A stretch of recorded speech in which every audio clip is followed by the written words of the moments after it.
సామెతలు 28వ అధ్యాయం మొదటి వచనం నుంచి. ఎవడను తరమకుండానే దుష్టుడు పారిపోవును, నీతిమంతులు సింహము వలె ధైర్యముగా నుండురు అని అంటున్నారు. అవునండి, మనం ఎలా ఉండాలని దేవుడు ఇష్టపడుతున్నాడు? సింహం వలె ధైర్యంగా మనం ఉండాలి తప్ప తప్పు చేసే పారిపోయే వాళ్ళగా మనం ఉండకూడదు అని దేవుడు కోరుకుంటూ ఉన్నాడు అనమాట. మనం సింహం వలె ధైర్యంగా ఉండాలంటే మరి ఎలా ఉండాలి? మనం నీతిమంతులుగా మనము ఉండాలి. దీనికి సంబంధించి మనం ఎప్పుడు ధ్యానించుకునేది కీర్తనలో 11వ అధ్యాయం దాంట్లో 11వ కీర్తనలో ఏమనుంది? దావీదుని పారిపోమని చెప్తే ఏమంటాడు దావీదు? ఆయన సింహాసనాసీనుడు అయి ఉన్నాడు, ప్రతి నరుని ఆయన చూస్తూ ఉన్నాడు. నీతిమంతులకి ఆయన ఎల్లప్పుడు కూడా తోడుగా ఉంటాడు. ఎవరైతే నీతి తప్పుతారో వాళ్ళ మీద దేవుడి కోపము వచ్చింది, వాళ్ళు పారిపోయే వాళ్ళుగా ఉంటారు తప్ప నీతిమంతుడు ఎప్పుడు పారిపోవాల్సిన అవసరం లేదు. సింహము వలె అని రాశారు. అవునా? సింహం ఎప్పుడైనా నుంచొని ఉంటే అది జూలో నుంచొని ఉన్నా, అది అడవిలో నుంచొని ఉన్నా, అది ఎక్కడి నుంచొని ఉన్నా సరే ఎలా ఉండిద్ది? ధైర్యంగా, ఇది నాది, అది నుంచున్న స్థలం ఇది నాది, నా సొంతం ఇది అన్నట్టుగా ఉండిద్ది. ధైర్యంగా అది ఉండిద్ది అన్నమాట. అవునా? అందుకనే దాంతో పోల్చారు అనమాట. నీతిమంతుడు ఎలా ఉండాలంట? సింహం వలె ధైర్యంగా ఉండాలి. కానీ ఇక్కడ దుష్టుడు ఎలా ఉంటాడంట? ఎవడను తరమకుండానే దుష్టుడు పారిపోతాడు. దుష్టుడు అని అంటే నీతిమంతుడు కానివాడు, ఉండాల్సిన రీతిగా ఉండనివాడు, వాక్యానుసారంగా ఉండనివాడు, వాక్యము చదవనివాడు. అవునా? ఎవరైతే వాక్యం చదవకుండా వాక్యానుసారంగా ఉండకుండా ఉంటారో వాళ్ళే దుష్టులు అన్నమాట. వాళ్ళు ఏం చేస్తారంటే ఎవరు తరమకుండా ఏమవుతారు? పారిపోతూ ఉంటారు. అంటే భయపడిపోతూ ఉంటారు అనమాట. భయం కలిగిన జీవితం ఏది? దేవుడు అంటే భయం కలిగిన జీవితం కాదు. నా మీదకి ఏదో వచ్చేసిద్ది అని అంటే ఫర్ ఎగ్జాంపుల్గా చెప్పాలంటే ఇప్పుడు మనకి ఆకాను దొంగతనం చేసినప్పుడు తీసుకెళ్ళి అక్కడ పెట్టుకున్నాడు, వచ్చేసాడు, నుంచున్నాడు. యోషువ ఓడిపోయి వచ్చిన తర్వాత దేవుడి దగ్గర మొర పెట్టుకున్నాడు. దేవుడు ఏమన్నాడు? మీ దగ్గర పాపం ఉంది, దాన్ని తీసేసుకుంటే నేను మీకు తోడుగా ఉంటానని చెప్పాడు. అప్పుడు ఆకానికి ఎలా ఉంటుంది పరిస్థితి? యోషువ దేవుడు మాట్లాడుకుంటున్నారు, మీ దగ్గర పలానాది ఉంది, దాన్ని తీసేసుకుంటే నేను మీకు తోడుగా ఉంటాను, మీకు మళ్ళీ జయం వచ్చింది అని అన్నప్పుడు ఏం తీసేసుకోవాలి, ఏం సరి చేసుకోవాలో చెప్పు ప్రభా, సరి చేసుకుంటామని యోషువ అంటుంటే అక్కడ అందరూ కూడా ఉన్నారు. ప్రభా చెప్పుడు, ఆయన నిజంగా చెప్తే మేము ఏదో సరి చేసుకుంటాము అని అనుకుంటా. కానీ ఆకాని పరిస్థితి ఏంటి? ఎలాంటి భయం? చూపించు ప్రభా, మేము తీసేసుకుంటామంటే అయితే గోత్రాలందరినీ పిలవండి అని అంటే అందరూ ఎలాగ వస్తారు? ఆకాని ఎట్లా వస్తూ ఉంటాడు? ఆకాని పరిస్థితి లోపల ఎలా ఉంటుంది? అవునా? పలానా గోత్రాన్ని పక్కకు తీయని అంటాడు. అప్పుడు ఆకాని పరిస్థితి ఎలా ఉంటుంది? మిగతా వాళ్ళందరూ బాగానే ఉంటారు, ఎటు రమ్మంటే అటు నుంచి ఉంటూ ఉంటారు. ఆకాని పరిస్థితి లోపల ఎలా ఉంటుంది? బయటికి మిగతా ఆకాని కూడా మిగతా వాళ్ళకి లాగానే ఉంటాడు. అవునా? పలానా ఇంటి పేరు వాళ్ళని తీయండి అన్న అంటాడు. అసలు ఇంకా లోపల చూడండి హార్ట్ ఎలా కొట్టుకుంటూ ఉంటుందో. అవునా కదా? దుష్టుడి జీవితం ఎప్పుడు కూడా అలా ఉండిద్ది అన్నమాట. నీతి తప్పిన వాళ్ళది. అర్థమవుతుందండి? తర్వాత పలానా కుటుంబం, ఆ ఇంటి పేరుట్లో నుంచి పలానా కుటుంబం తీయమంటే మీకు ఎలా ఉంటుంది? ఇంకా దగ్గరికి వచ్చేసింది. దుష్టుడి జీవితం ఎప్పుడు కూడా అంతే ఉండిద్ది అన్నమాట. అర్థమవుతుందండి? దుష్టుడి జీవితం ఎప్పుడు కూడా. కొంతమంది రాజకీయ నాయకులు ఉంటారు, జనాల పేరుతో లోన్ తీసుకొని అది ఇది కంపెనీలు ఉన్నాయి అని చెప్పి కంపెనీ పెడుతున్నామని కంపెనీ ఏం పెట్టకుండా, స్థలమే లేకుండా లోన్ తీసుకొని ఏం చేస్తారు? ఆ బ్యాంకులకి కట్టకుండా ఎగ్గొడతారు. కట్టకుండా ఎగ్గొట్టిన తర్వాత ఈయన ఎమ్మెల్యే అయినా సరే ఈయన ఎమ్మెల్యేకి సెక్యూరిటీ కోసం అని చెప్పి ఒక జీపు పోలీసుని ఇస్తారు. అవునా? ఈయన కోసం ఈయన జీపు, ఈయనకు సెక్యూరిటీ ఉండటానికి గేట్లోకి వచ్చినా సరే ఈయన నెంబర్ చూసుకొని నన్ను కాపలా కాయటానికి వచ్చే జీవా, నన్ను ఎత్తుకెళ్ళటానికి వచ్చే జీవా అని అనుకుంటాడు. ప్రతిరోజు తప్పదుగా. అవునా? జీబు లోపలికి వస్తుందంటేనే ముందు ఆ నెంబర్ చూసుకోవాల్సిందే, ఆ మొఖాలు చూసుకోవాల్సిందే. నా కాపలాకి ఇచ్చిందే ఇది అని అనుకుంటాడు. ఎందుకని? ఆ బ్యాంకులకి ఎగ్గొట్టాడు, న్యాయం తప్పాడు కదా. న్యాయం తప్పాడు కాబట్టి, ఉండాల్సిన రీతిగా లేడు కాబట్టి దుష్టుడి జీవితం ఎప్పుడు ఎలా ఉంటుందంట? ఎలా ఉంటుంది? ఎవడనో తరమకుండానే దుష్టుడు పారిపోతూ ఉంటాడు అన్నమాట. ఏదైతే వాళ్ళ మీదకి రాకూడదని అనుకుంటా ఉంటారో అదే వాళ్ళ మీదకి వచ్చేస్తూ ఉండిద్ది. అవునా? తప్పు చేసిన వాళ్ళు ఎప్పుడు కూడా ఎట్లా ఉంటారు? భయంగా ఉంటారనమాట. ఏమైద్ది అసలు పరిస్థితి? ఆఫీస్లో ఏదన్నా డబ్బులు తీసారనుకోండి, డబ్బులు పోయినాయి అన్న విషయం రాగానే ఇంకా మిగతా వాళ్ళకి ఎట్లుంటుంది, ఈయనకి ఎట్లుంటుంది. మిగతా వాళ్ళు అనుకుంటారు, ఏంట్రా ఈ గోళ, పొద్దున్న ఏదో డబ్బులు పోయినాయి అంట నుంచోబెట్టి ఒక గంట సేపు చెక్ చేస్తాను, తొందరగా గాని చేస్తే పని చూసుకోవచ్చు అనుకుంటారు మిగతా వాళ్ళు. ఈయనేమనుకుంటాడు? తీసిన ఆయన ఇంకా అసలు ఇంకేం లేదు, ఎదగటం మొదలుపెట్టి ఆ చివరి నుంచి ఎతుకుతూ వస్తూ ఉంటారు. లేకపోతే ఏళ్ళు ముద్రలు కూడా చూస్తున్నారంట, లేదా సీసీ కెమెరాలు చేస్తున్నారంట. అనగానే ఇక చేసిన వాడికి మామూలుగా ఉండదు. ఇంకా ఏసీలో కూడా చెమటలో పట్టిపోతూ ఉంటాయి. అవునా కదా? దుష్టుడు పరిస్థితి కూడా అలాగే. దేవుడు మనం అలాంటి పరిస్థితుల్లో మనం ఉండాలని ఎప్పుడు కూడా దేవుడు అనుకోవట్లేదు. మనం అలాంటి పరిస్థితులు ఎప్పుడు కూడా ఉండకూడదు. మనం ఎలా ఉండాలనుకుంటున్నాడు? నీతిమంతులుగా ఉండి సింహం వలె ధైర్యంగా మనం ఉండాలి. అంతే తప్ప మనం తప్పు చేసిన వాళ్ళకి ఎప్పుడు కూడా మనం ఉండకూడదు. ఆదాం ఏం చేశాడు? పండు తిననంతసేపు ఎప్పుడెప్పుడు వస్తాడా నా సృష్టికర్త, నా యజమానుడు, అవునా, నా తండ్రి ఎప్పుడెప్పుడు వస్తాడా అని ఎదురు చూస్తూ ఉండేది. ఎప్పుడైతే పండు తిన్నారో ఏం చేశారు? పోయి చెట్టు వెనకాల దాక్కున్నారు. అవునా కదా? అప్పుడు దాకా డాడీ వస్తున్నాడంటే ఎలా ఉండేది అసలు? ఎవరికైనా ఎట్లుంటుంది? అవునా? ఇప్పుడు కొంతమంది పిల్లలు ఏం చేస్తారు, వాళ్ళ డాడీ జాబ్లో దొంగతనం చేస్తారు ఒక 500. అప్పుడు వాళ్ళ డాడీ వస్తున్నాడు అనుకోండి, ఆ రోజు ఈ మధ్యాహ్నం దొంగతనం చేశారు, సాయంత్రం వాళ్ళ డాడీ ఇంటికి వస్తున్నాడు అనుకోండి, అప్పుడు ఎలా ఉంటుంది అదే అబ్బాయికి? అసలు భయంగా ఉంటుంది, దాక్కుంటూ ఉంటాడు. మనం ఎవరం కూడా అలా ఉండటం దేవుడికి ఇష్టం లేదన్నమాట. నీతి తప్పినప్పుడు మనం అలాంటి జీవితం అయిపోయింది అన్నమాట, మనకి దేవునికి దూరం చేసింది. అవునా? కాబట్టి ఎవరు కూడా తరంకుండానే దుష్టుడు ఏమని చేస్తాడు? పారిపోతాడు. మనం దుష్టులుగా ఉండకూడదు, నీతిమంతులుగా మాత్రమే మనము ఉండాలి. నీతిమంతులు అంటే ఎవరు? వాక్యాన్ని చదివి దాని ప్రకారంగా నడుచుకునే వాళ్ళు నీతిమంతులు అన్నమాట. అవునా? కాబట్టి వాక్యాన్ని మనం అందరం కూడా చదవాలి, శ్రద్ధ పెట్టి చదవాలన్నమాట. శ్రద్ధ పెట్టి అని అంటే నేను ఉండాల్సిన విధానము, నన్ను సృష్టించిన సృష్టికర్త నేను ఎలా ఉండాలో దీంట్లో రాసిచ్చాడు. కాబట్టి నేను ఇప్పుడు ఎలాగ ఉండాలో దీంట్లో రాసి ఉంటుంది అని దాన్ని చదువుకుంటా, దాంట్లో ఎలాగైతే చెప్తున్నారో ఆ సారాంశం ప్రకారంగా మనం ఉండాలి. ఆ శ్రద్ధ ఎవరికైతే ఉండి చదువుతూ ఉంటారో, ఎవరెవరు ఇప్పుడు ఇంతమంది బైబిల్ చదువుతూ ఉంటారు, ఎవరింట్లో వాళ్ళు చదువుతూ ఉన్నాం అనుకోండి, ఎవరెవరి అంతరంగంలో ఆ శ్రద్ధ కనపడిద్దో దేవుడు వాళ్ళకి ఆ సారాంశాన్ని అందిస్తూ ఉంటాడు అన్నమాట. అర్థమవుతుందండి? శ్రద్ధ లేకుండా ఎవరైతే చదువుతారో వాళ్ళకి వాక్యం చదువుతారు కానీ సారాంశం మాత్రం రాదు.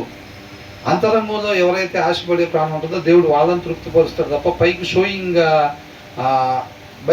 ఆశపడే వాళ్ళని దేవుడు తృప్తిపరచడు. అర్థమవుతుందండి? కాబట్టి అలా చదువుకుంటే ఎవరికి మేలు? ఎవరైతే అలాగ శ్రద్ధ పెట్టి చదువుతారో వాళ్ళు బ్రతుకుతారు అన్నమాట. అవునా? వాళ్ళకి మేలు కలిగిద్ది అన్నమాట. నువ్వు చదవటం వల్ల దేవుడికి ఏదో మేలు కలిగిద్ది. ప్రభా ఇది నీది కదా, నేను చదివితే నువ్వు హ్యాపీగా ఉంటావు కదా, ఆయన కోసం కాదు ఇది. నువ్వు చదివినా చదవకపోయినా ఆయన హోలీనెస్లో ఎక్కడన్నా తేడా వచ్చిద్దా? ఆయన పరిశుద్ధత ఎక్కడన్నా పోయిద్దా? ఎక్కడ బాగు. నువ్వు నేను చదవకపోయినా నష్టం ఎవరికి? మనకి. అర్థమవుతుందండి? కాబట్టి ప్రతి దినము కూడా చక్కగా వాక్యము చదవాలి, శ్రద్ధ కలిగి చదవాలన్నమాట. దుప్పి నీటి వాగుల కొరకు ఆశపడినట్టుగా ఆయన మాట కొరకు ఆ దప్పిగొనుండే తత్వం, ఆ ఆకలి కొనుండే తత్వం మన జీవితంలో ఉండాలి. అప్పుడు మనం హెల్దీగా ఉన్నట్టు అన్నమాట. అర్థమవుతుందండి? ఆయన మాట కొరకు ఆకలి కొని ఉండాలి, హంగ్రీగా ఉండాలన్నమాట. ద వర్డ్ ఆఫ్ గాడ్ కొరకు ఎలా ఉండాలంట? మనం హంగ్రీగా, ఆకలి కలిగి ఉండాలన్నమాట. దప్పికొన్న వాళ్ళు ఎట్లుంటారో అట్లాగా ఉండాలి. అర్థమవుతుందండి? అలా ఉంటేనే మనం స్పిరిచువల్గా హెల్దీగా ఉన్నట్టు. మన జీవితంలో ప్రతి క్షణం కూడా అలాగే ఉండాలి అని అంటున్నాడు అనమాట. అర్థమవుతుందండి. తర్వాత ఏమంటున్నారు,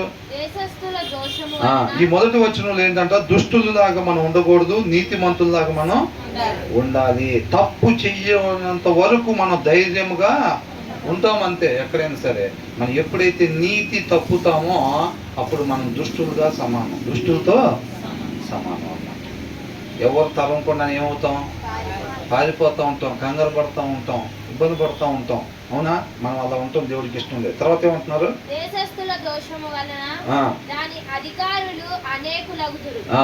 ఏంటంట దేశస్థుల దోషము వలన.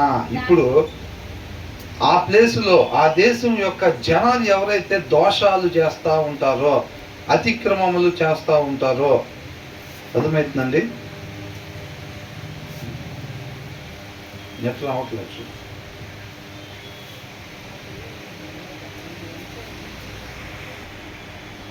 రెండో వచనంలో ఏమంటున్నారు, దోషము వలన. చూసారంటండి అక్కడ వెన్ దే ల్యాండ్ ట్రాన్స్గ్రెసెస్ అని అంటే అతిక్రమములు చెయ్యకూడనిది, అవునా, ఉండకూడని రీతిగా ఉంటున్నట్టుగా అనమాట. ఆ దేశస్తులు ఎప్పుడైతే సొదొమ గొమొర్రాకి ఎందుకు అట్లా ఇబ్బంది అయింది, వాళ్ళు ఉండకూడని రీతిగా వాళ్ళు ఉన్నారు, అతిక్రమం చేశారనమాట వాళ్ళు. అర్థమవుతుందండి. అలాగ ఉన్నప్పుడు ఏమవుతారంటే అక్కడ ఇట్ హ్యాస్ మెనీ రూలర్స్ అని అంటున్నారు. ఒకరి తర్వాత ఒకళ్ళు నాయకులకి అనేక మంది నాయకులు ఉండాల్సి వచ్చింది. న్యాయాధిపతుల్లో చూసాంగా మనం, ఆ దినాల్లో రాజు లేడు కనుక ఎవరికి నచ్చినట్టుగా వాళ్ళు ఉన్నారు. అర్థమవుతుందండి. ఉండాల్సిన రీతిగా లేరు, ఎవరికి ఏది కరెక్ట్ అనిపించిందో దాని ప్రకారం వాళ్ళు ఉన్నారన్నమాట. అలా ఉండటం వల్ల ఏమైంది, తప్పులు చేస్తూ ఉన్నారు. మరలా దేవుడు ఏం చేస్తున్నాడు వాళ్ళని, అంటే ఎవరికి నచ్చినట్టుగా ఉన్నప్పుడు అది ఏమైందంట, ఉండాల్సిన రీతిగా ఉండట్లేదు అన్నమాట. అది ఉండాల్సిన రీతిగా ఉండకపోతే దేవుడు వాళ్ళు వేరొక వాళ్ళకి అప్పు చెప్తూ ఉన్నారు. తర్వాత వాళ్ళు తెలుసుకోవాల్సింది తెలుసుకున్నప్పుడు ఒక న్యాయాధిపతిని దేవుడు సెలెక్ట్ చేసుకుంటున్నాడు, అక్కడి నుంచి రిలీజ్ చేసుకురావడానికి. మరలా చేసుకుని వస్తున్నారు. తర్వాత ఏం చేస్తున్నారు, మళ్ళా వాళ్ళకి నచ్చినట్టుగా వాళ్ళు ఉంటున్నారు.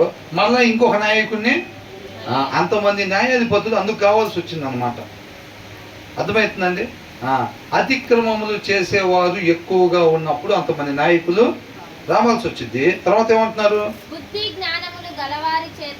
చూసారండి, బుద్ధి జ్ఞానము గలవారి చేత. చూసారండి, ఇక మారాల్సిన పని లేదు. ఇక్కడ ఇంకొక నాయకులు, ఇద్దరు నాయకుల గురించి చెప్తున్నారు. అవునా? అతిక్రమాలు ఎక్కువగా చేసేటప్పుడు ఏమవుతారంట, అనేక మంది నాయకులు అవసరం పడతారంట. కానీ ఆ ప్లేస్లో but with a man of understanding and knowledge, వివేకము జ్ఞానము తెలివి కలిగిన వాళ్ళు అక్కడ ఒక నాయకుడిగా ఉంటే it's stability with long continue అని ఇచ్చాడు. ఉండాల్సిన రీతిగా అక్కడ జనము ఉంటారు, ఎక్కువ కాలము ఉంటారు అని అంటున్నారు అన్నమాట. అర్థమవుతుందండి. కాబట్టి దీనివల్ల మనకేమంటున్నారు, అతిక్రమములు చేసే వారంగా మనము ఉండకూడదు, ఆ వివేకము జ్ఞానము కలిగి మనము ఉండాలి. అర్థమవుతుంది. ఎక్కడున్నా సరే, ఏ ప్రదేశంలో ఉన్నా, మన ఆఫీస్లో ఉన్నా, ఇంటి దగ్గర ఉన్నా, ఇంకొక దగ్గర ఉన్నా, మనం ఈ లోకానికి వెలుగు ఉప్పై ఉన్నాం కాబట్టి మనం ఏంటంటే ఉండాల్సిన రీతిగా మనం ఆ వివేకము జ్ఞానము లేదనుకోండి, మనం పుట్టి క్రైస్తవులం అయి ఉండొచ్చు కాక, క్రైస్తవ పేర్లు పెట్టుకొని ఉండొచ్చు కాక, మనం ఎవరైనప్పటికీ కూడా ఎలాగుంటాం, అతిక్రమములు చేసేవారుగానే ఉంటాం. చేయకూడదు అనుకున్నాం అసలు అని అనుకుంటాం. దేవుడు మనకు తోడుగా లేకపోతే మనం అనుకుంటానే ఉంటాం, చేసుకుంటూ వెళ్ళిపోతానే ఉంటాం తప్పులు. అర్థమవుతుందండి. సౌలు కూడా ఏమనుకునేవాడు, నువ్వు నీతిమంతుడివి, నేనే అన్యాయస్తుని కాబట్టి నేను ఎప్పుడు కూడా నీ అమ్మడబాను అంటాడు. మళ్ళీ ఏం చేస్తాడు, మళ్ళీ అమ్మడబాడు. ఎందుకని, దేవుడు తోడు అడగడు. అర్థమవుతుందండి. దేవుడు తోడు అడగడు. ఆయన కలిగి నేను ముందుకు సాగాలని ఇష్టపడ్డు, ఏనే అనుకుంటాడు, మళ్ళీ ఏం చేస్తాడు, వెళ్ళిపోతూ ఉంటాడు అన్నమాట. అర్థమవుతుందా. కాబట్టి మనం కూడా అతిక్రమములు చేసే వారంగా కాకుండా ఆయన వివేకము ఆయన జ్ఞానము కలిగి నడుచుకున్నట్లయితే మనం ఉండాల్సిన రీతిగా ఎక్కువ కాలం మనం లాంగ్ రన్ అంతం వరకు రక్షణ కాపాడుకోవాలి అని అంటున్నాడు. అంటే జ్ఞానం వివేకం ఎప్పుడు దాకా ఉండాలి, అంతం వరకు ఉండాలన్నమాట మనకి. అర్థమవుతుందండి? మరి ఆ జ్ఞానం వివేకం అంతం వరకు ఉండాలంటే, రక్షణ అంతం వరకు కాపాడుకోవాలనంటే జ్ఞానం వివేకం అంతం వరకు ఉంటేనే ఆ రక్షణ కాపాడుకోగలుగుతాం, లేకపోతే లేదు. మరి ఇప్పుడు ఆ జ్ఞానం వివేకం అంతం వరకు ఉండాలంటే వాక్యం అంతం వరకు శ్రద్ధ కలిగి చదువుతూ ఉండాలన్నమాట. అర్థమవుతుందండి? శ్రద్ధ కలిగి, ఆచారం అనేది ఎప్పుడు కూడా మనకి అంటుకోకుండా ఆ శ్రద్ధ కలిగి మనం చెక్ చేసుకుంటా పూర్ణ హృదయంతో ఆయనతో సహవాసం చేసే వరంగా ఉండాలి. అది చెక్ చేసుకోవాలి, చాలా జాగ్రత్తగా ఉండాలి. ఎందుకంటే కొంత సమయం మనం ఒక వారం లేదా ఒక 2 వారాలు, ఒక నెల, ఒక 2 నెలలు మనం శ్రద్ధ కలిగి చదవచ్చు. తర్వాత ఒకవేళ మనకు తెలియకుండా ఆచారంగా వెళ్ళిపోతున్నామేమో, బైబిల్ చదువుకుంటా దాన్ని చెక్ చేసుకుంటూ ఉండాలి. మనం చెక్ చేసుకోకపోతే మన బైబిల్ చదువుతున్నట్టే ఉంటుంది, కానీ లోపల స్వాభావికంగా మూఢత్వమే నడిపిస్తూ ఉండిద్ది అనమాట మనం. అర్థమవుతుందండి? కాబట్టి దీని ఇంపార్టెన్స్ దానికి మనం ఇచ్చుకోవాలన్నమాట. దాని ప్రయారిటీ మనం తెలుసుకొని చక్కగా మనం శ్రద్ధ కలిగి వాక్యాన్ని చదివే వారంగా ఉండాలి. మొదటి వచనంలో ఏమంటున్నారు? నీతిమంతులుగా మాత్రమే మనం ఉండాలి, దుష్టులుగా ఉండకూడదు. రెండో దాంట్లో ఏంటంట? వివేకము జ్ఞానము కలిగి మనం ఎనీ టైం ఉండాలి. అలా లేకపోతే కనుక అతిక్రమములు చేసే వారంగా మనము ఉంటాము. అలాగుండేటప్పుడు ఏమైంది? అనేక మంది నాయకులు వస్తారంట. అర్థమవుతుందండి? అలాంటి వాళ్ళు నాయకులకు వచ్చినప్పుడు ఎలా ఉంటుంది చెప్పండి పరిస్థితి? ఇప్పుడు వివేకం జ్ఞానం లేనైనా నాయకుడికి వచ్చాడు అనుకోండి, ఆ జనం పరిస్థితి ఏంటి? అవునా? అసలు దాక్కునే పరిస్థితే. జ్ఞానం ఇదంతా లేకపోతే ఏమంటాడు? సొలొమోను కుమారుడు తర్వాత రాజు అయ్యాడు. రాజు అయిన తర్వాత ఏమని చెప్పాడు? అవునా కదా? అంత భయంకరమైన భారాన్ని మీ మీద పెడతాను అంటున్నాడు. యవనస్తులు, జ్ఞానం లేని వాళ్ళ మాటలు ఈయన కూడా అలాంటి నిర్ణయం తీసుకున్నాడు అన్నమాట. కాబట్టి ఆ జ్ఞానం వివేకం లేకపోతే అలాంటి అధికారి ఉంటాడు. అలాంటి అధికారి ఉన్నప్పుడు జనాలకి ఎన్నో ఇబ్బందులు పడతారు. ఎక్కడెక్కడో దాక్కోవాల్సి వచ్చింది అన్నమాట. కొండ గృహాల్లో అక్కడ ఇక్కడ దాక్కోవాల్సి వచ్చింది. అర్థమవుతుందండి? కాబట్టి మనం ఈ లోకానికి వెలుగు ఉప్పుగా ఉండాలి. కాబట్టి ఆ వివేకము ఆ జ్ఞానము కలిగి మనం ఉండాలి. మనము దీనికి సారాన్ని అందించాలి. సత్యం అనే సారాన్ని లోకానికి మనం అందించాలి. కాబట్టి ఆ బాధ్యత ఎరిగి మనం నడుచుకోవాలన్నమాట. మొదటి దాంట్లో నీతిమంతులుగా మాత్రమే మనం ఉండాలి, దుష్టులుగా ఉండకూడదు. రెండోది ఆ వివేకము జ్ఞానము కలిగి మనం ఉండాలి. తర్వాత ఏమంటున్నారు?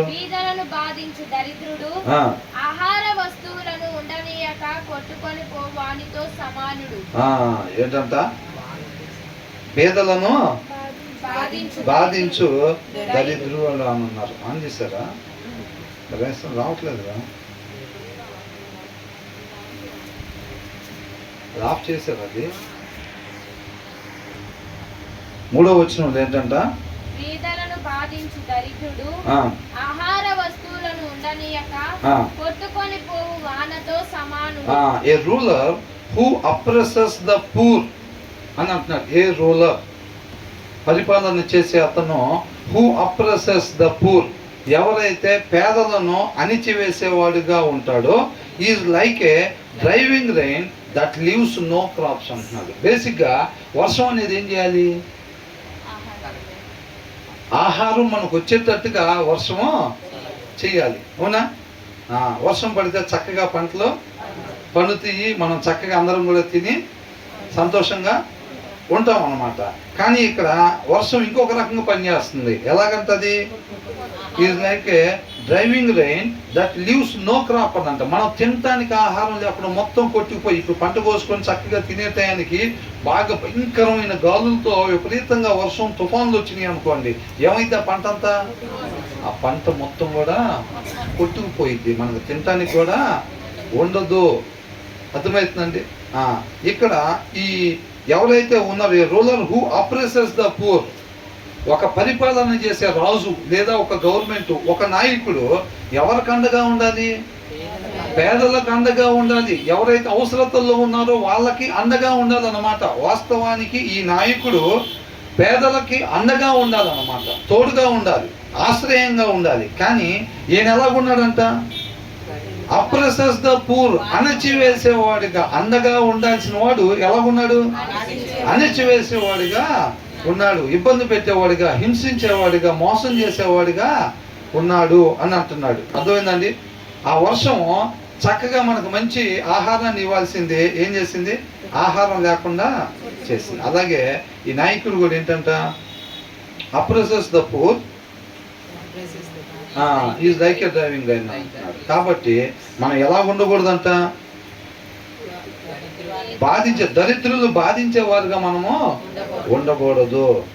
ఎక్కడెక్కడైతే అవసరతలో ఉన్న వాళ్ళు ఉన్నారో వాళ్ళని ఐడెంటిఫై చేసి వాళ్ళకు మనం దేవుడిచ్చిన సమృద్ధిలో ఇచ్చి సహాయం చేసేవారంగా ఉండాలి. అది అండర్లైన్ వర్డ్ అనమాట. దాన్ని తెలుసుకోవటం కోసం ఇవి వచ్చిన మనకు రాశారు.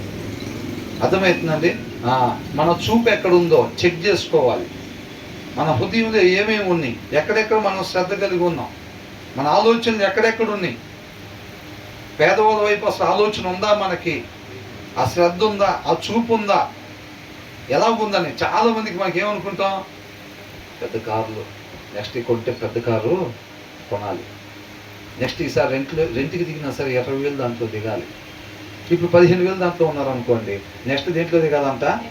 రెంట్కి దిగినా సరే 20,000 25,000 దాంట్లో దిగాలి. ఈసారి మొన్న కొన్నాం 15,000 శారీ కొన్నాం, ఈసారి పండగ మాత్రం కొంటే 25,000 ఉండాలి మినిమం. అవునా? అయ్యానా? లోపల ఉంది, లోపల అయ్యే ఉన్నాయా? మరి అసలు ఎవరెవరు అవసరతల్లో ఉన్నారు, ఏంటి పరిస్థితి అనేది మనం చూడాలా లేదా? ప్రతి క్షణం మన సజీవులుగా ఉన్న ప్రతి క్షణం ఆ ధ్యాస మనకి ఉండాలి అని అంటున్నారు అన్నమాట. అర్థమవుతుందండి? కాబట్టి ఎవరెవరైతే అవసరతల్లో ఉన్నాడో, యేసయ్య ఏం చేసేవాడు? ఆయన కాలనీలో ఎవరెవరు బాగా డబ్బులున్న వాళ్ళు చూసుకొని వాళ్ళతో రోజుకు ఒక దగ్గర భోజనం చేయటమో, వాళ్ళతో పాటు ఆఫీసుకి ఏదో కూర్చోవటమో, లేకపోతే అట్లా ఉండేవాడా? అసలు ఆయన ఎక్కడుండేవాడు? ఎవరెవరు అవసరతల్లో ఉన్నారు అసలు? అవునా? ఎవరెవరు అవసరతల్లో ఉన్నాడో దేవుడు అక్కడక్కడికి వెళ్ళిపోతూ ఉండేవాళ్ళు, ఆయన ఎత్తుక్కుంటూ వెళ్తూ ఉండేవాడు అనమాట. అర్థమవుతుందండి? మనకెందుకు చెప్పాడు? ఆ మాదిరి, ఆయన జీవిత విధానం ఒక మంచి మాదిరి అన్నమాట. ఎవరికి? మనకే. మనం ఎలా జీవించాలో, యేసయ్య 33.5 సంవత్సరాల జీవితం మనం ఎలా జీవించాలో అది మాదిరి అన్నమాట. అర్థమవుతుందండి? కాబట్టి మన ధ్యాస దాని మీద. ఇతరుల కొరకు మన చేతుల్లో కష్టపడాలని చెప్పి కోరుకొని తహతహలాడుతూ ఉండాలన్నమాట. ఆ అవకాశం కొరకు దేవుడి కృపతో ఆ రీతిగా మనం వాడబడాలని చెప్పి, సహాయం చేసేవారుగా ఉండాలని చెప్పి మనం తహతహలాడుతూ ఉండాలి. దేవుడు అది కోరుకుంటున్నాడు. అర్థమవుతుందండి? మనం తండ్రితో పాటు ఉండాలి, ఆయన కుమారులుగా మనం ఉండాలని అంటే ఇటువంటి లక్షణాలు మనం కలిగి ఉండాలి. నీతిమంతులుగా ఉండాలి, అక్రమాలు చేసేవారుగా ఉండకూడదు అని అంటున్నాడు. అర్థమవుతుందండి? ఆయన వివేకము, ఆయన జ్ఞానము కలిగి మనం నడుచుకునే వారంగా ఉండాలి. అంతే తప్ప ఎవరైతే తక్కువగా తినడానికి లేని వాళ్ళు అవసరతల్లో ఉన్నారో వాళ్ళకి మనం తోడుగా ఉండాలి. దేవుడు ప్రేమను వాళ్ళ మీద కనపరిచే వారంగా మనము ఉండాలన్నమాట. నేనున్నాను అన్నమాట.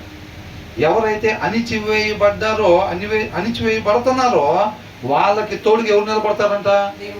దేవుడు నిలబడతాడంట. మనకెందుకు చెబుతున్నారు? దేవుడు నిలబడతాడంటే మనం ఎవరిలాగా ఉండాలి? మనం ఆయనలాగా ఉండాలి. కాబట్టి మనం కూడా ఏముండాలి? అదే, నన్ను సజీవుడిగా ఉంచాడు, నాకు కావాల్సింది ఇచ్చాడంటే నేను లేని వాళ్ళకి ఎవరి దగ్గర అయితే ఉన్నారో వాళ్ళకి నేను తోడుగా ఉండాలి, వాళ్ళకి అండగా ఉండాలి. మేమున్నాం, మీరు దిగులు పడద్దు అనేటట్టుగా ఉండాలి మీరు. అప్పుడే నా తండ్రికి మీరు కుమారులుగా ఉంటారు, ఇష్టలుగా ఉంటారు అని అంటున్నాడు అన్నమాట. నిజంగా మనం ఆయనకి ఇష్టలుగా ఉండాలి, ఆయన్ని సంతోషపెట్టే వారంగా ఉండాలి, మనం ఆయన పిల్లలుగా ఉండాలి అనే శ్రద్ధ ఉంటే కనుక మన జీవితంలో ఈ కనపడతాయి అన్నమాట. ఎవరి హృదయం వాళ్ళకి తెలుస్తూ ఉండిద్దా లేదా? నా ఆలోచనలు, నా ఆశలు దేని మీద ఉన్నాయి ఏంటనేది, మన ఇష్టాలు ఏంటో మనకు తెలిసిద్దా లేదా? మనమే కదా దాచిపెట్టేదాన్ని. లోపల డూప్లెక్స్లో ఉండాలి, పెద్ద కారులో ఉండాలి, మినిమం 6 ఎయిర్ బ్యాగ్లు ఉండాలి, దాంట్లో ఇది ఉండాలి, అది ఉండాలి, సోఫా ఉంటే ఈ రేంజ్లో ఉండాలి, మంచం ఉంటే ఆ రేంజ్లో ఉండాలి. అవునా? ఇట్లాంటివన్నీ కూడా మనం పెట్టుకుంటూ ఉంటాం అన్నమాట. ఎక్కడుంది మన ధ్యాస? మన ఆలోచన దేని మీద ఉంది? మన చూపు దేని మీద ఉంది? అర్థమవుతుందండి? మన టీవీ రిమోట్ ఆన్ చేసుకుంటే అసలు రిచెస్ట్ బిల్డింగ్ బుర్జ్ ఖలీఫా, లేకపోతే ఇంకొకటి ఐఫిల్ టవరు, లేకపోతే అయ్యి. మన ఇండియాలో స్లమ్స్ ఎక్కడెక్కడ ఉన్నాయి, ఎంత పర్సంటేజ్ జనాభా ఉన్నారు, వాళ్ళ స్థితిగతులు ఎలాగున్నాయి, పర్టికులర్గా మనం ఉంటున్న ఈ సిటీలో పరిస్థితులు ఎలాగున్నాయి, పేదవాళ్ళు ఎంతమంది ఉన్నారు, ఏ ఏరియాలో ఎక్కువ ఉన్నారు, మనం ఎక్కడన్నా ఏదన్నా డిస్ట్రిబ్యూట్ చేయాలని అంటే మరి ఇప్పుడు ఆ ఏరియాలో ఎలా ఉంది పరిస్థితి ఇవన్నీ కనుక్కో. ఎప్పుడన్నా సర్చింగ్ చేసామా? ఇన్ని సంవత్సరాల్లో టీవీ రిమోట్ తీసుకొని ఆ సర్చింగ్ గూగుల్లో చేసామా, యూట్యూబ్లో? మనం చేసే సర్చింగ్లు ఏముంటాయి? వరల్డ్స్ రిచెస్ట్, వరల్డ్స్ బిగ్గెస్ట్, అనేగా world's famous, the top most, ఇవి మనమంతా అక్కడ. కుదిరితే మనం కూడా అక్కడ. ఏంటంట మన ధ్యాస మొత్తం అక్కడ. నువ్వు ఎప్పుడైతే అవి చూస్తావో,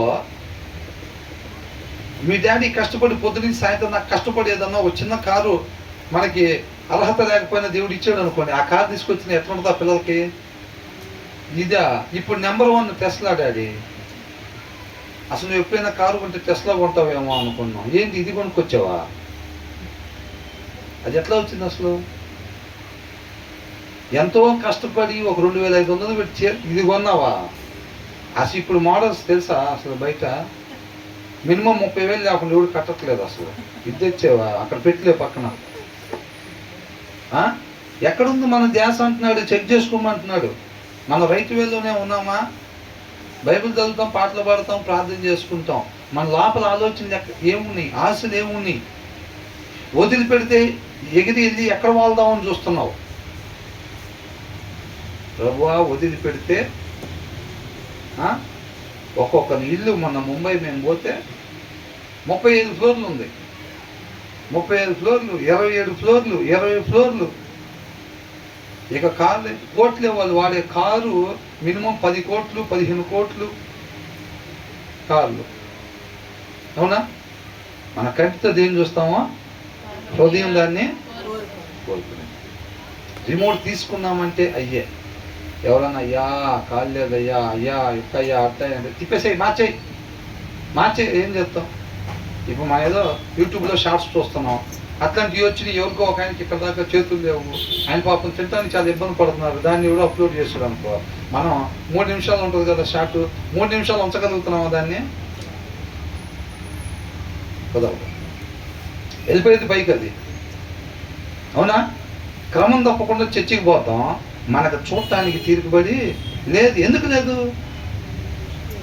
దానికి సంబంధించింది లోపల లేదేమి. నీకెందుకు అది చూడబుద్ధి అవ్వట్లేదు అని అంటే, దానికి సంబంధించింది కోయిన్సిడెన్స్ అయ్యేది లోపలేమీ లేదు. నీకు లోపల అది ఉంటే నీ వీడియో పైకి పోదు. లోపల ఏం లేదనుకోండి. ఇప్పుడు ఏంటి, అంత ఫెర్రారీ కారు వచ్చింది, తర్వాత తెలంగాణ ఫెర్రారీ వచ్చింది, ఎందుకు పోవట్లేదు? అది పైకి కనెక్ట్ అయిపోయింది. అది లోపల ఉన్నది, ఈ ఎదురున్నది ఏమైంది? కనెక్ట్ అయిపోయింది. ఎస్, మనం ఇష్టపడేది వచ్చింది, రద్దిపోయింది. ఇది అసలు ఏముందో, దాని టైర్లు ఏమున్నాయి అసలు, దాని డోర్లు ఏమున్నాయి, దాని అద్దాలు ఏమున్నాయి, దాని లైట్లు ఏమున్నాయి అసలు. ఎందుకని? లోపల దాని గురించి ఎప్పటి నుంచో తహతహలాడుతాయి. అవి చూడాలి, కుదిరితే ఎక్కాలి, కొనాలి, లేదంటే కనీసం చూడాలి. ఆ లోపల తహతహలాడేదన్నమాట. దానికి సంబంధించిన వీడియో ఎప్పుడైతే వచ్చిందో అది 3 నిమిషాలకు 30 నిమిషాలు పెట్టి ఉండాల్సింది, కూడా ఇంకా వివరంగా ఇంటీరియర్ కూడా మొత్తం తీసి ఉండాల్సింది అని అనిపించింది. అవునా? ఎవరన్నా పేదవాళ్ళ గురించి, ఎవరన్నా ఒకరు ఇంకొకరికి సహాయం చేసినట్టు గురించి పెట్టారనుకోండి, మనకి ఎంతసేపు మన క్రైస్తవులం పైకనకూడదు, చాలా ఇబ్బంది పడి తొందరగా అయిపోతే బాగుంది. ఈ వీడియో దేవుడు చూస్తూ ఉంటాడు. నేను పైకన్నానంటే ఈ వీడియో దేవుడు చూస్తాడు, బుక్లో రాస్తాడు. ఇష్టం లేకుండా దాని వీడియోని అట్లాగే పెట్టి 3 నిమిషాలు అయిపోగానే అమ్మయ్య మార్కులు వేస్తారా? ఆయన అంతరంగం చూస్తాడు. 3 నిమిషాలు పెట్టినందుకు ఆయన ఏంటంట జడ్సన్, నువ్వు ఇష్టం లేకుండా ఆ షాట్ 3 నిమిషాలు నువ్వు పెట్టినా మార్కులు వేసుంటాడులే అని అంటే అట్లా మార్కులు ఏమి పడవు. మనమేంటి అనేది మన హృదయం అంతరంగం దేవుడికి తెలియపరిచేది. ఇది ఏనా అనేది. అక్కడ అబద్ధం ఆడతాం, సిల్వర్ కోటింగ్ వేయటానికి ఏమీ కుదరదు. మన లోపల ఏది ఉందో స్పష్టంగా దేవుడికి అది కనపడిపోతూ ఉంది. దేన్ని ఇష్టపడుతుంది. ఎవరన్నా వచ్చి అసలు నేను చాలా మా పరిస్థితులు ఎట్లా అంటే అబ్బో ఇవన్నీ ఏమిటంలే మనం అవతలో లేదన్నా చెప్పుకోవటానికి వస్తే వినబుద్ధి అవుతుందా మనకి? వినబుద్ధి అవుతుంది. మనం చెప్పేటప్పుడు ఎవడు కదవటానికి వీల్లేదు. మళ్ళీ మనం ఇంత దాన్ని అంత చేసి నాయన రాత్రి ఏమైంది అనుకుంటున్నావు, అసలు ఇంకేముందిలే, ఏం చెబుతావులే, అసలు ఇట్లా అయింది అట్లా అయింది, అసలు చాలా ప్రాబ్లం అయింది అది అంటే అవునా అవునా అవునా అయ్యయ్యో అయ్యయ్యో అనుకుంటా వినాలి మనం చెప్తుంటే. అవతలో లేదన్నా బాధలు చెప్పుకొని పోతే ఆయన వచ్చే టైం అయిందక్క, ఆయన వచ్చే టైం అయిందక్క. ఎందుకని వినబుద్ధి అవ్వదు మనకి, వాళ్ళ బాధలు వినబుద్ధి అవ్వదు. అక్క 5 వరుసలు అనుకున్నా నీకు 4 తెచ్చానంటే అది అవునా, వినబుద్ధి అవ్వదు. ఎందుకు వినబుద్ధి అవ్వట్లా మనకి? ఎదుటి వాళ్ళ బాధ మనకు చెప్పుకుంటుంటే ఎందుకు వినబుద్ధి అవ్వట్లా? దానికి సంబంధించిన లోపం లేదు. ఎప్పుడెప్పుడు అట్లాంటి వింటామా? దేవుడి కృపను బట్టి మనం ఏదన్నా చెప్పటానికి ఉంటే చెప్పటం, లేదంటే చేయటానికి ఉంటే సహాయం చేయటమా? ఎక్కడెక్కడ దొరికింది అవకాశం అనే ఆ తహతహలాడే తత్వం, ఆ దప్పికొన్న తత్వం లేదు లోపల. పాడమంటే చిన్నప్పటి నుంచి చదువుతున్నాం కాబట్టి 3 పాటలు టకటక పాడతాం, ఇంకోటి కూడా ఇస్తే పాడతాం, చెప్పమంటే 4 వచనాలు చెప్తాం, చేయమంటే ప్రార్థన 1/2 గంట చేస్తాం. హృదయం ఎలాగుంది అంటున్నాడు. దీని సారాంశం ప్రకారంగా హృదయం లేకపోతే మోసపోయినట్టే మనం. అర్థమవుతుందండి? అది అంటున్నాడు. హృదయము ఈ సారాంశ ప్రకారంగా ఉండాలి, ఆ లక్షణాలు కలిగి ఉండాలి. అంతరంగంలో ఆ దప్పికొన్న తత్వం ఉండాలి. అర్థమవుతుందండి? అలా ఉండాలన్నమాట. అది చెప్తున్నాడు ఇక్కడ. కాబట్టి అణిచివేసేవాడుగా కాకుండా మనం ఎలా ఉండాలంట? ఆ పేదలకి అండగా ఉండాలి. ఆ నాయకుడు నిజంగా ఆ దేశంలో పేదవాళ్ళు ఉంటే అసలు ఒక గవర్నమెంట్ అనేది దేనికోసం ఉంటుందంటే, అన్నీ ఉన్న వాడికి అవసరం లేదు గవర్నమెంట్ ఏమి. ఎవరికైతే అవసరతలు కూడా లేవో వీళ్ళ దగ్గర ట్యాక్స్లు అవి వసూలు చేసి ఈ లేని వాళ్ళకి అండగా వాళ్ళు కూడా బ్రతకాలి, వాళ్ళు కూడా తినాలి, వాళ్ళు కూడా వస్త్రాలు కట్టుకోవాలి. కాబట్టి వాళ్ళకి అన్నీ ఇస్తూ ఉంటారు అన్నమాట. మనం కూడా అలాగా దేవుడిని, నాకు ఉద్యోగం ఉంది, వాళ్ళకు ఉద్యోగం లేదు, వాళ్ళకి తినడానికి సరిగ్గా లేదు, లేకపోతే ఆయనకి ఆటో డ్రైవరు యాక్సిడెంట్లో కాలిపోయింది, మరి ఆయనకి యజమాని పని చేసుకుంటే ఆయనకి లేడు ఆ కుటుంబంలో, మన లైన్లోనే ఉంటున్నాడు, మనకేం అవసరానికి మించి జీతం వస్తుంది. మరి అప్పుడు ఏం చేయాలి? ఆ సంగతి ఎవరు చూసుకోవాలి? మనం చూడాలి. అర్థమవుతుందండి? వాళ్ళకి అండగా మనం ఉండాలన్నమాట.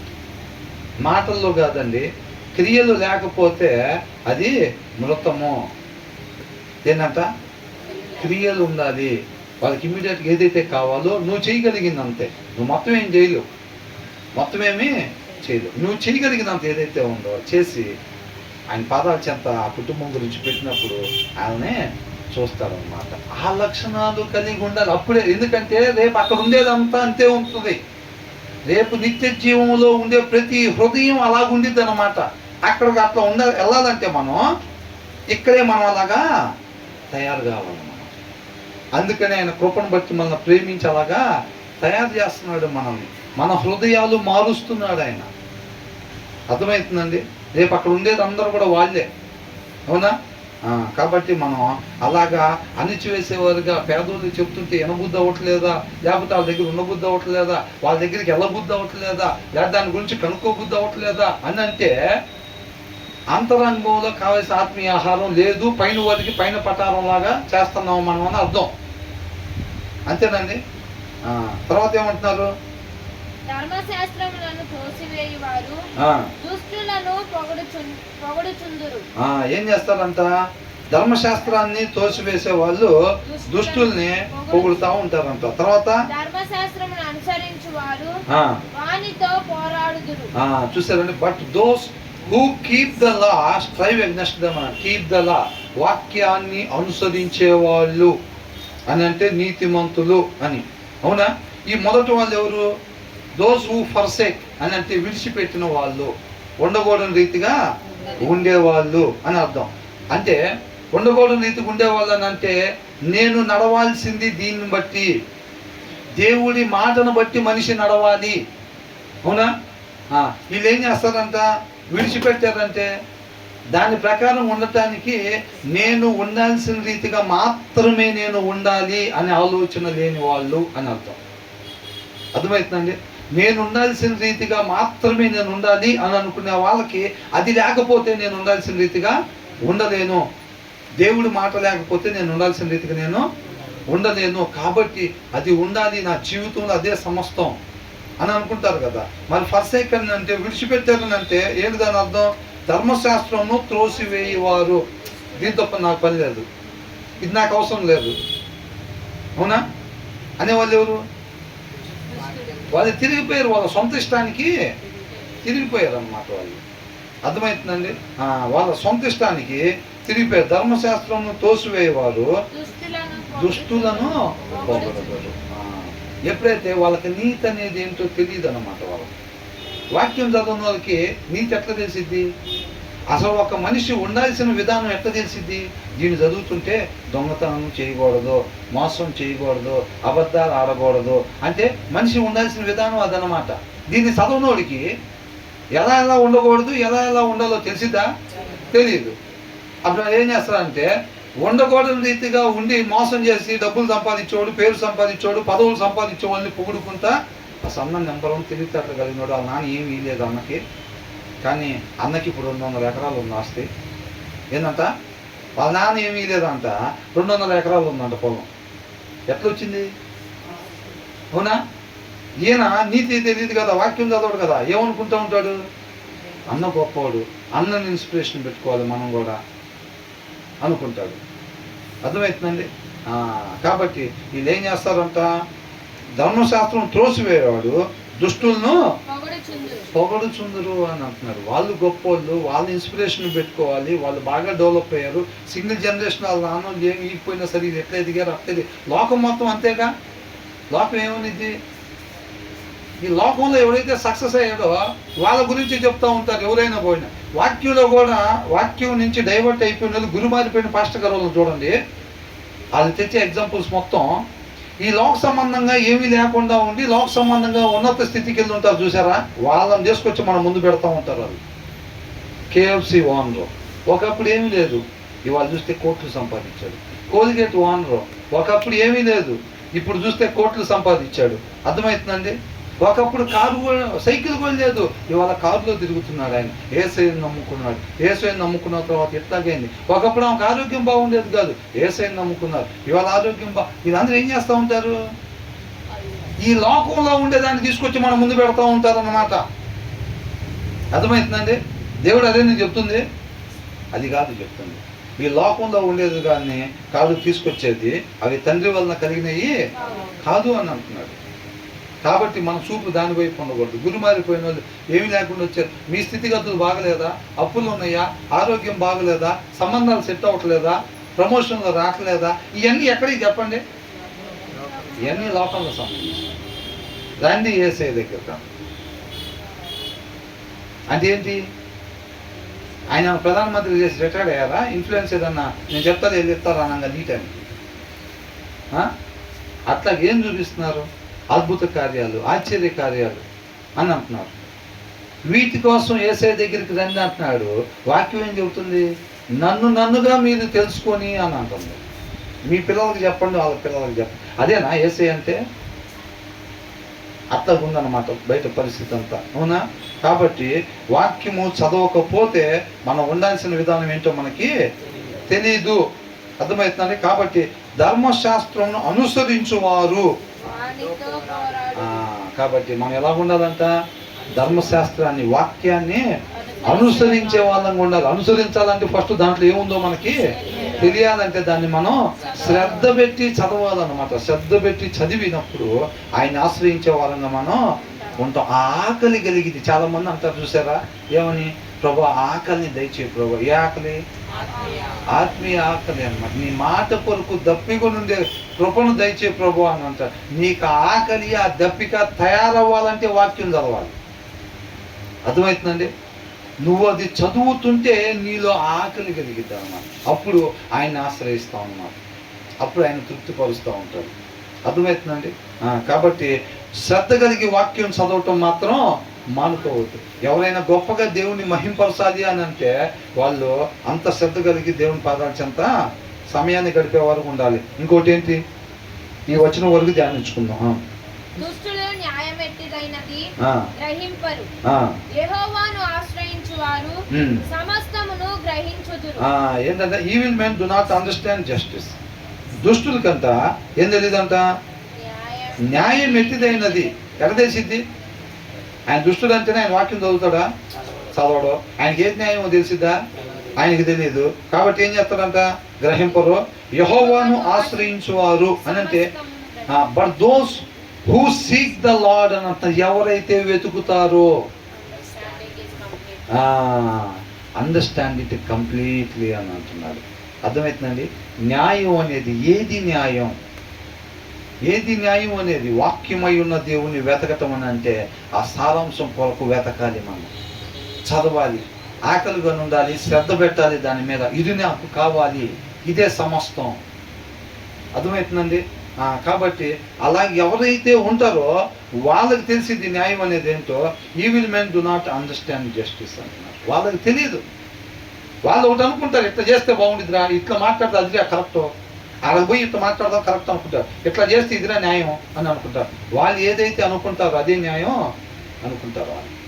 వాళ్ళు అనుకున్నంత మాత్రాన అది న్యాయం అయిపోయిద్దా? అది అవ్వదు. కాబట్టి న్యాయం అనేది ఒకటి ఉండిద్ది. అది మనకు అర్థం కావాలంటే మనం ఏం చేయాలంట, those who seek the lord, దేవుణ్ణి వెతకేవారుగా మనం ఉండాలి. ఆయన్ని విడిచిపెట్టేసి మనం ముందుకు సాగిపోయే వారంగా మనం ఉండకూడదు. ఎన్ని క్షణాలు అట్లా సాగిపోతామో అన్ని క్షణాలు నష్టపోయి దానికి సంబంధించిన పరివాసన మనం అనుభవించాలి. అర్థమవుతుందండి? కాబట్టి ఆయన లేకుండా ఈ యాత్రలో ఒక్క అడుగు కూడా మనము వేయకూడదు అంటున్నాడు. అర్థమవుతుందా? కాబట్టి మనం వాక్యాన్ని అనుసరించే వారంగా ఉండాలి. కాబట్టి శ్రద్ధ కలిగి వాక్యం చదవాలి, శ్రద్ధ కలిగి మనం వాక్యము చదవాలి. అలా చదివినట్లయితే కనుక మనం ఆయన అంతగా ఆశ్రయించే వారంగా ఉంటామో ఆయన మనల్ని అంతగా తృప్తిపరుస్తాడు. ఆయన నామాన్ని మహింపరిచే కృపను మనకి దయచేస్తాడు. దేవుడికి మహింపరుండాలి.